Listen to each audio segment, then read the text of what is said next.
va avoir une tenture tout à fait exceptionnelle et je pense qu'elle a beaucoup d'intérêt, un intérêt bien sûr de donner du travail aux ateliers, mais d'avoir une tenture qui est sur un auteur et à la fois un créateur, puisque les illustrations sont de J.R.R. Tolkien lui-même, qui va être internationalement connu et qui va attirer vers la Cité de la Tapisserie des publics qui ne seraient pas forcément venus autour du sujet de la tapisserie.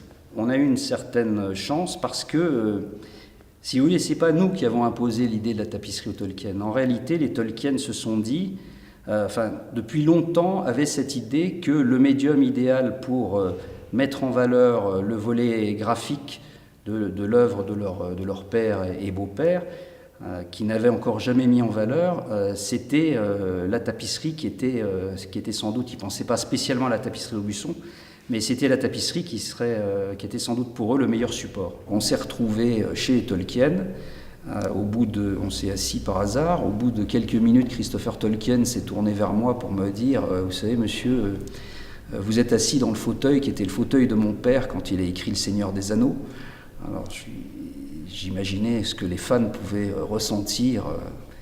J'avais beaucoup de chance à travers ça. Beaucoup de ces dessins sont entourés d'une bordure.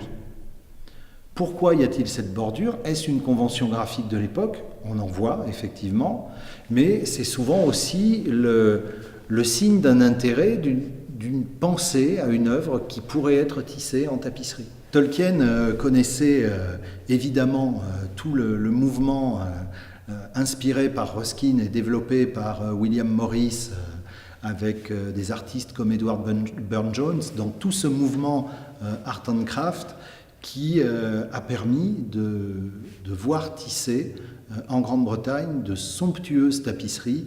Et donc, il ne faut peut-être pas s'étonner de voir des références à certains codes décoratifs de la tapisserie, notamment les bordures, ou des choses comme dans le Hobbit à cheval sur son tonneau, où on voit l'eau qui est représentée par des vaguelettes qui sont chacune dans une couleur pure différente de la vague d'à côté. Il y a pour les lissiers d'aujourd'hui la nécessité de retrouver ce vocabulaire qui n'est pas loin, hein, c'est années 30, années 50, même encore années 60, avec une grosse part d'écriture technique forte, battage, rayure, hachure, qui donne une caractéristique stylistique très marquée à l'écriture de la tapisserie. Finalement, on a à la fois quelqu'un qui est quand même un homme majeur de la littérature du XXe siècle et qui en même temps est un dessinateur qui a beaucoup de